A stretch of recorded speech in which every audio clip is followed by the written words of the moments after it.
Hello my dear students, मैं आपकी Hindi teacher आपकी नितिका मैम एक बार फिर से आपके लिए लेकर आई हूँ हिंदी परिवेश पार्ट 2, जिसका नाम है रानी चींटी। इसके पहले हमने क्या पढ़ा था? एक कविता पढ़ी थी जिसका नाम था हम हैं सूरज चांद सितारे। अभी हम एक कहानी पढ़ेंगे। कहानी का नाम है रानी चींटी। इसमें कौन कौन है? एक शेर है, जंगल का राजा, चींटी है, रानी चींटी मतलब चींटियों की रानी, और एक कनखजूरा, और बाकी सारे जानवर हैं जंगल के। ठीक है, स्टार्ट करें स्टोरी। स्टोरी में क्या है? एक था जंगल। जंगल की कहानी है जिसमें एक घमंडी शेर रहता था। घमंडी शेर, वो घमंडी क्यों था? क्योंकि वो जंगल का राजा था और उसे अपने ताकत पर बहुत घमंड था।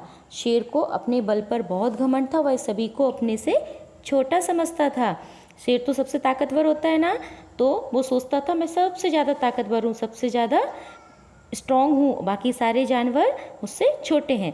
एक दिन उसने घोषणा करवाई कि सभी लोग आकर उसे प्रणाम करें। अगले दिन एक एक करके सभी जानवर शेर महाराज को प्रणाम करने आए। जैसे शेर ने घोषणा कराई, मतलब अनाउंसमेंट करवाया कि सब लोग आकर उसे प्रणाम करेंगे, तो अगले दिन सब लोग डर की वजह से कि शेर की बात नहीं मानेंगे तो शेर सबको खा जाएगा, इसलिए एक एक करके सभी जानवर शेर को प्रणाम करने आए। शेर ने इधर उधर देखा और बोला, अरे चींटियाँ नहीं आई अभी तक। खरगोश अपनी आदत के अनुसार बोला, महाराज वे तो हमेशा देर से आती हैं। खरगोश की आदत होती है ना बहुत मस्ती करने की, इसलिए उसने मस्ती भरे अंदाज में क्या बोला, महाराज वो तो हमेशा देर से ही आती हैं। फिर लोमड़ी कितनी चालाक होती है, हमेशा लोगों को अपनी चालाकी से परेशान ही करती है।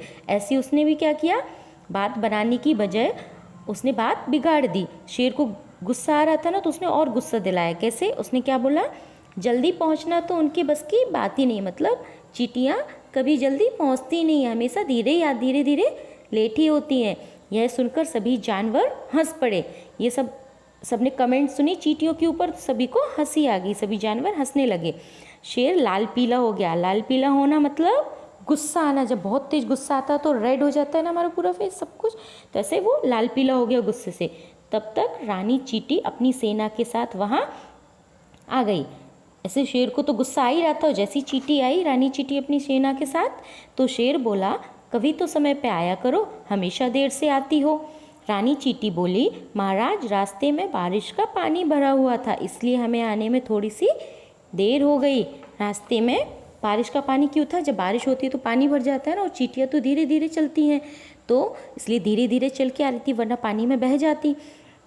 इसलिए उन्होंने कहा, महाराज पानी भरा हुआ था बारिश का, इसलिए हम थोड़ी सी देर हो गई हमें। अब शेर को और गुस्सा आ गया, उसका गुस्सा बढ़ गया। उसने आओ देखा न ताओ, आओ देखा न ताओ मतलब उसने कुछ भी नहीं देखा और गुस्से में बोला, एक तो देर से आती हो, ऊपर से मेरे सामने जवाब देती हो, चुप हो जाओ वरना अभी जान से मार डालूंगा। उसको गुस्सा आ रहा था, तो गुस्से में हम लोग कुछ भी नहीं देखते ना, ऐसे ही गुस्से में शेर को भी कुछ नहीं दिखाई दिया और उसने चींटी को धमकी दी। क्या धमकी दी? चुप हो जाओ, मेरे सामने जवाब मत दो वरना जान से मार डालूंगा। रानी चींटी यह देखकर परेशान हो गई। वह सोचने लगी कि क्या करें। तभी उसे एक उपाय सूझा।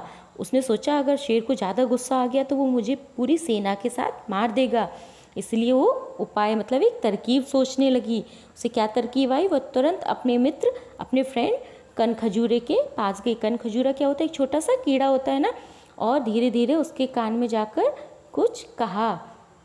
कनखजूरे के पास गई और उसके कान में जाके क्या कहा? दोनों ने एक योजना बनाई और मंद मंद मुस्कुराने लगे। मंद मंद मतलब धीरे धीरे मुस्कुराने लगे। उधर शेर भोजन करके विश्राम करने लगा। दोपहर में भोजन करते हैं ना, खाना खाते हैं, तो शेर ने भी अपना भोजन किया और रेस्ट करने लगा, विश्राम करने लगा। कुछ ही देर में उसे नींद आएगी। जैसे उसने खाना खाया था तो रेस्ट करने गया तो उसको नींद भी आ गई बहुत जल्दी। कनखजूरा चुपके से शेर के कान में घुस गया। जैसे शेर सोया, कनखजूरा पीछे से गया और उसके कान में चला गया। उसने शेर के कान में जोर से काटा। वो कान में गया, उसने काटा। अगर कान में कोई कीड़ा चले जाए, काट ले तो कितनी तेज़ दर्द होता है, ऐसे ही शेर को बहुत दर्द हुआ। अब तो शेर परेशान हो गया और दर्द से तड़प उठा। वह इधर उधर उछलने लगा, पर किसी भी तरह दर्द कम नहीं हुआ। वह यहाँ वहाँ उछला बहुत, उसने कोशिश की कान में क्यों दर्द हो रहा है, निकाल दूँ कान से कीड़ा, नहीं निकला वो। और दर्द उसका बढ़ता ही जा रहा था। इतने में जंगल के सभी जानवर भी वहाँ आ गए। शेर को इतना परेशान देखा तो सभी जानवर वहाँ पे शेर के पास आ गए। शेर के कान का दर्द बढ़ता ही जा रहा था क्योंकि कनखजूरा कान से निकला नहीं, तो उसको दर्द और ज़्यादा होता जा रहा था। सभी जानवर चुपचाप खड़े थे पर वे शेर की कोई मदद नहीं कर पा रहे थे क्योंकि कान के अंदर जाके कैसे देख पाएंगे कि क्या हुआ है। तभी हाथी बोला, महाराज मुझे लगता है कि आपके कान में कोई कीड़ा घुस गया है, मतलब कोई कीड़ा आपके कान में चला गया है। किसने बताया? किसने ये बताया था शेर को? हाथी ने। फिर उसने क्या सलाह दी शेर को? उसने कहा, आप रानी चींटी को बुलवाइए, वही आपकी मदद कर सकती, क्योंकि चींटी छोटी सी होती है, वो कान में जाके देख सकती है ना क्या परेशानी है, क्या प्रॉब्लम है। शेर ने रानी चींटी को संदेश मतलब मैसेज भेजा। थोड़ी देर में ही चींटी अपनी सेना के साथ शेर की गुफा में पहुंच गई। रानी चींटी अपनी सेना के पूरे सभी चींटियों को लेके वहाँ शेर की गुफा में आई और शेर ने कहा, मेरे कान में बहुत दर्द है, बहुत तेज़ दर्द है, कृपया मेरी मदद करो। इस टाइम उसे गुस्सा नहीं आ रहा था चींटी पे, क्योंकि उसे उसकी हेल्प चाहिए थी ना, उसकी मदद चाहिए थी, इसलिए उसने कहा, मेरे कान में बहुत तेज़ दर्द है, कृपया मेरी मदद कर दो। रानी चींटी धीरे से मुस्कुराई। क्यों मुस्कुराई पता है ना? क्योंकि उसने कनखजूरे के साथ मिलकर योजना बनाई थी और उसे पता था ऐसा होने वाला है, और शेर के कान पर चढ़ गई। वह जैसे ही शेर के कान पर गई, वहाँ पहुंचकर उसने कनखजूरे को आवाज़ लगाई। उसने कनखजूरे को धीरे से कहा, धन्यवाद मित्र, अब तुम बाहर आ सकते हो। रानी चींटी की आवाज़ सुनकर कनखजूरा झटपट बाहर आ गया। वो तो यही वेट कर रहा था ना कनखजूरा, जैसी चींटी आवाज़ लगाएगी, यही तो उनकी तरकीब थी, यही योजना थी ना। उसने आवाज़ लगाया तो कनखजूरा बाहर आ गया और शेर को दर्द से छुटकारा मिल गया। शेर बोला, चींटी बहन मुझे क्षमा कर दो, मतलब मुझे माफ़ कर दो। मेरी समझ में आ गया है कि कभी किसी को छोटा नहीं समझना चाहिए। शेर को चींटी ने हेल्प की थी ना, चींटी ने उसकी मदद की, तो उसको समझ में आ गया था कि कभी किसी को छोटा नहीं समझना चाहिए। यह देखकर रानी चींटी मुस्कुराती हुई वहाँ से चली गई। इस प्रकार एक नन्हे कनखजूरे और चींटी ने शेर का घमंड चूर चूर कर दिया। शेर को बहुत घमंड था ना अपनी ताकत पर, लेकिन उसे चींटी की मदद लेनी पड़ी। जब उसके कान में दर्द हुआ तो एक कनखजूरा और चींटी ने मिलकर शेर का घमंड चूर चूर कर दिया। घमंड चूर चूर करना मतलब घमंड तोड़ना। अभी आपने इसमें शेर भी देखा, चींटी भी देखी, आपको लग रहा होगा ना कि कनखजूरा क्या होता है, कैसा होता है, उसको देखना है ना। देखो, ये है सेंटीपेड। सेंटीपेड मतलब कनखजूरा, ऐसा होता है कनखजूरा जो शेर के कान में गया था। अभी हमने स्टोरी पढ़ी, कहानी पढ़ी, बहुत अच्छी थी। अभी हम एक्सरसाइज अभ्यास करेंगे उसका। तो सबसे पहले नए शब्द, इसमें कुछ शब्द हैं जो न्यू हैं, उनके हम अर्थ देखते हैं। क्या क्या है? एक है क्षमा। क्षमा मतलब माफ़ करना। उपाय मतलब तरीका। मित्र मतलब दोस्त। मंद मंद मतलब धीरे धीरे। विश्राम मतलब आराम, रेस्ट करना, आराम करना। मदद मतलब सहायता, हेल्प। कष्ट मतलब तकलीफ। संदेश मतलब सूचना देना, मैसेज देना। लाल पीला होना, अभी मुहावरे हैं, मुहावरे बोलते हैं ना हम लोग, कि उसमें आए भी थे, मैंने मतलब भी समझाया था मुहावरे का। इसमें एक बार फिर से देखते हैं कौन कौन से मुहावरे थे। लाल पीला होना मतलब बहुत गुस्सा होना। आओ देखा न ताओ मतलब बिना सोचे समझे, बिना सोचे विचारे। अभी अभ्यास, श्रुत लेख। मैंने बताया था श्रुत लेख क्या होता है? लिसनिंग एंड राइटिंग स्किल्स, मतलब सुनकर लिखना। श्रुत मतलब सुनना, लेख मतलब लिखना। तो इसमें कुछ टफ वर्ड्स, हार्ड वर्ड्स होते हैं ना, जो कठिन शब्द आते हैं जो आपको पढ़ने में नहीं आते, उनको सुनकर लिखना है। पहला वर्ड कौन सा है? घमंडी। दूसरा घोषणा। तीसरा प्रणाम। फिर है चींटियाँ। फिर खरगोश, लोमड़ी, बारिश, उपाय, कनखजूरे, योजना। ये हो गए हमारे श्रुत लेख मतलब कठिन शब्द। अभी आई कहानी की बात मतलब प्रश्न उत्तर। नीचे दिए प्रश्नों के उत्तर दीजिए। मौखिक, मौखिक मतलब सिर्फ बोलकर उत्तर देना, इनको लिखना नहीं है। तो क्वेश्चन क्या है? किसे अपने बल पर घमंड था? किसको था अपने बल पर घमंड? शेर को। रानी चींटी का मित्र कौन था? कौन था रानी चींटी का मित्र? किसने उसकी मदद की थी शेर को सबक सिखाने में? कनखजूरा। शेर ने किसे संदेश भेजा? रानी चींटी को। शेर को गुस्सा क्यों आ गया? ये कैसे देना है आंसर, ये प्रश्नोत्तर लिखित, मतलब इनको लिखकर आंसर देना है। आपकी बुक में स्पेस दिया ना, खाली खाली लाइन दी है, इनमें ही आपको उत्तर लिखना है। शेर को गुस्सा क्यों आ गया? शेर को गुस्सा इसलिए आया था क्योंकि चींटियों को आने में थोड़ी सी देर हो गई थी, इसलिए शेर को गुस्सा आ गया। चींटियों ने देर से आने का क्या कारण बताया? रास्ते में बारिश का पानी भरा हुआ था, जिस कारण चींटियों को आने में देर हो गई थी। फिर गा नंबर नेक्स्ट क्वेश्चन क्या है? रानी चींटी ने शेर को क्या सबक सिखाया? आंसर, उत्तर क्या है? रानी चींटी ने कनखजूरे के साथ मिलकर शेर को सबक सिखाया। कैसे? कनखजूरे ने शेर के कान में घुसकर काट लिया, जिससे शेर दर्द से तड़प उठा। फिर नंबर 2 में क्या है? सही उत्तर चुनकर सही का निशान लगाइए। का नंबर में क्या है? शेर कैसा था? कैसा था शेर? कमजोर, आलसी या घमंडी? घमंडी, वेरी गुड। खा नंबर, रानी चींटी किसके साथ पहुंच गई? हाथी के, अपनी सेना के या लोमड़ी? किसके साथ गई थी? अपनी सेना के साथ, क्योंकि वो अपनी चींटियों की रानी थी ना। सेना उसकी कौन हुई? चींटियाँ। शेर के कान में कौन घुस गया? कनखजूरा, रानी चींटी या मक्खी? कौन घुसा था? कनखजूरा। फिर तीसरा नंबर, सही उत्तर का पर सही का निशान लगाइए। का नंबर, रानी चींटी कनखजूरे के पास क्यों गई? क्योंकि वह अपने मित्र से मिलना चाहती थी या फिर क्योंकि वह शेर को सबक सिखाना चाहती थी? तो क्यों गई थी रानी चींटी कनखजूरे के पास? क्योंकि वह शेर को सबक सिखाना चाहती थी। शेर ने उसकी इंसल्ट की थी ना, उसको गुस्से में कहा था कि वो उसको मार देगा, इसलिए वो शेर को सबक सिखाना चाहती थी। खा नंबर में क्या है? शेर ने रानी चींटी को संदेश क्यों भेजा? उसको क्यों संदेश भेजा था? क्योंकि उसके कान में बहुत तेज दर्द था, या फिर क्योंकि वह रानी चींटी को सजा देना चाहता था? नहीं, उसने संदेश इसलिए भेजा था क्योंकि उसके कान में बहुत तेज दर्द था, और हाथी ने उसको सलाह दी थी ना रानी चींटी को बुलाने की। 4 नंबर, उसमें क्या है? सही शब्द चुनकर वाक्य पूरे कीजिए। ये हमारे कुछ शब्द दिए, इनको लेके सही वाले वाक्य में सही शब्द लिखना है। का नंबर में, मार्ग में का पानी भरा हुआ था? किसका पानी भरा हुआ था? बारिश का। खा नंबर, शेर भोजन करके विश्राम कर रहा था। इसमें आपको विश्राम फिल करना है, भरना है। आपके कान में कोई कीड़ा घुस गया है, ये खाली जगह में क्या लिखना है? कीड़ा। घा नंबर, शेर ने रानी चींटी को संदेश भेजा।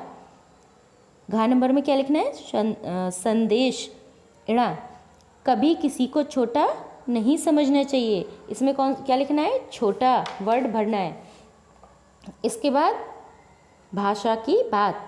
इसमें बच्चों, हम आपके आसपास जो भी कुछ देखते हैं उन सब का कोई ना कोई एक नाम होता है ना। आपका भी नाम है, मेरा भी नाम है, स्कूल का भी आपके नाम है, हर एक जगह का नाम होता है। सबको हम कैसे पहचानते हैं? किसी न किसी चीज़ का एक नाम होता है। तो नाम बताने वाले शब्दों को संज्ञा कहते हैं, जैसे राम, मेज, कुर्सी आदि। संज्ञा आपको पता है ना, आपने पढ़ी होगी इसके पहले।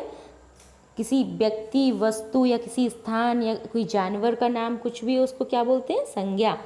तो नीचे दिए वाक्यों में संज्ञा शब्दों पर गोला लगाइए। शब्द पढ़ना है और उसमें संज्ञा का जो शब्द आया उस पर गोला, मतलब सर्कल करना है, गोल गोल करना है। उसमें एक घमंडी शेर रहता था। तो इसमें कौन सा संज्ञा है? शेर। खा नंबर, सभी जानवर शेर को प्रणाम करने आए। इसमें संज्ञा कौन कौन सा है? जानवर और शेर। नेक्स्ट, रानी चींटी अपनी सेना के साथ वहाँ पहुँच गई। इसमें संज्ञा शब्द कौन कौन से हैं? चींटी और सेना। फिर नेक्स्ट, कनखजूरा चुपके से शेर के कान में घुस गया। इसमें क्या क्या है? कनखजूरा एक नाम है ना, शेर भी नाम है, और कान एक जगह है। बॉडी पार्ट्स ना हमारा शरीर का, तो ये कनखजूरा, शेर और कान में गोल करना है, गोला लगाना है। फिर जंगल के सभी जानवर वहाँ आ गए। इसमें संज्ञा कौन कौन सा है? जंगल, क्योंकि एक जगह का नाम है, जगह है ना। फिर स्थान है जंगल। फिर जानवर शब्द पर गोल करना है। फिर दूसरा नंबर, कौन कैसा था? रेखा खींचकर बताइए। इसमें कुछ शब्द दिए हैं बीच में, और इससे एक चींटी बनी है, इससे एक शेर बना है। आपको देखना है कहानी में कौन कैसा था और इसमें मैच करना है। होशियार कौन था, चींटी या शेर? चींटी थी, तो चींटी को होशियार से लाइन करना है। घमंडी कौन था, चींटी या शेर? शेर घमंडी था, तो घमंडी से शेर, घमंडी और शेर को ऐसे लाइन से ज्वाइन करना है, जोड़ना है। फिर समझदार कौन था, शेर या चींटी? चींटी समझदार थी और शेर गुस्से वाला घमंडी था, तो समझदार से चींटी को मिलाना है। गुस्से वाला कौन था, शेर, तो गुस्से वाला से शेर को मिलाना है। छोटा कौन था, शेर या चींटी? ऑफ कोर्स, वेरी गुड, चींटी ही छोटी थी, तो छोटा से चींटी को मिलाना है, ऐसे लाइन करनी है सबको, रेखा खींच के, मतलब रेखा ऐसे एक लाइन यहाँ से यहाँ तक खींचनी है। पढ़िए, समझिए और एक स्वयं शब्द लिखिए। इसमें क्या है, एक अक्षर दिए हैं कुछ, वो उससे शब्द बने हुए हैं, 2 शब्द बनाकर बताए गए हैं, एक शब्द आपको अपने मन से बनाना है। क्या है, स, आधा सा और पूरा सा, तो क्या है, गुस्सा, रस्सी। ऐसे एक और क्या बनाएंगे, लस्सी, लस्सी पिए ना आपने, दही से बनती है, वेरी गुड। नेक्स्ट, आधा सा और टा, कष्ट, सृष्टि। इससे एक और शब्द क्या बन सकता है, दुष्ट। फिर आधा ना और ह, इससे क्या है, नन्हा, कान्हा। एक और वर्ड क्या होगा, उन्हें। फिर प्रा शब्द से बनाए, प्रणाम और प्रसन्न। प्रणाम और प्रसन्न ने 2 शब्द लिखे हैं, एक और बनाना है, क्या होगा, प्रकार। फिर नेक्स्ट अगला कौन सा है, नंबर 4, जिसमें शब्द के जिस रूप से एक या अनेक होने का पता चले उसे वचन कहते हैं। मतलब एक कोई चीज़ हो तो एक वचन, एक से ज़्यादा हो तो बहुवचन। तो नीचे दिए शब्दों के वचन बदलिए। पहला क्या है, चींटी, चींटी एक बनी है ना, तो एक वचन। बहुत सारी चींटियाँ हैं तो इसमें क्या आएगा, चींटियाँ। बहुवचन में क्या हो जाएगा, चींटी का, चींटियाँ। एक रानी है तो रानी, बहुत सारी एक से ज़्यादा है मतलब 2 रानियाँ हैं तो रानियाँ। डाली एक है और यहाँ पेड़ की डालियाँ कितनी है, 3 है, तो इसको क्या बोलेंगे, डालियाँ। तितली का बहुवचन क्या होगा, तितलियाँ। फिर मूल्यपरक प्रश्न, यदि कोई आपको बुरा कहे तो आप क्या करेंगे, ये आपको पता है ना, तो ये सब आपको उत्तर देने हैं, ये जब हम क्लास में मिलेंगे तब इस पर बात करेंगे। फिर नेक्स्ट पेज टर्न कीजिए। चित्र को देखकर 5 वाक्य लिखिए। आपको ये चित्र दिख रहा है ना, इसमें कितने सारे जानवर हैं जंगल के, एक नदी है, एक पुल बना है, कुछ नदी के इस तरफ है जानवर, कुछ उस तरफ है। तो आपको इसमें जो जो भी दिख रहा है, जैसे दिख रहा है, इसमें चित्र को देखना है, उसके बारे में 5 वाक्य मतलब 5 लाइनें, 5 सेंटेंस लिखने हैं। वो आपको अपनी मर्जी से देख के करना है। कोई भी एक कहानी बनाइए, लिखिए चित्र में कौन कौन है, कौन क्या कर रहा है और क्या क्या है, पेड़ हैं, पौधे हैं, नदी है, तो आपको ऐसे 5 वाक्य बनाकर लिखना है। आपको ये कहानी अच्छी लगी ना, कहानी से शिक्षा क्या मिलती है हमें, कि हमें कभी भी अपनी ताकत पर घमंड नहीं करना चाहिए। जैसे शेर ने किया था ना घमंड, तो छोटे से छोटा प्राणी भी, छोटे से छोटा मनुष्य भी हमारी कभी भी मदद कर सकता है। चींटियाँ छोटी होती लेकिन उसको शेर ने छोटा समझा, बाद में चींटी से ही मदद लेनी पड़ी ना, इसलिए हमें कभी किसी की इंसल्ट या बेइज्जती नहीं करना चाहिए, किसी पर नहीं हंसना चाहिए। सभी अपने आप में बहुत महत्वपूर्ण होते हैं। आपको कहानी अच्छी लगी, अब हम फिर से मिलेंगे अगले पार्ट के साथ।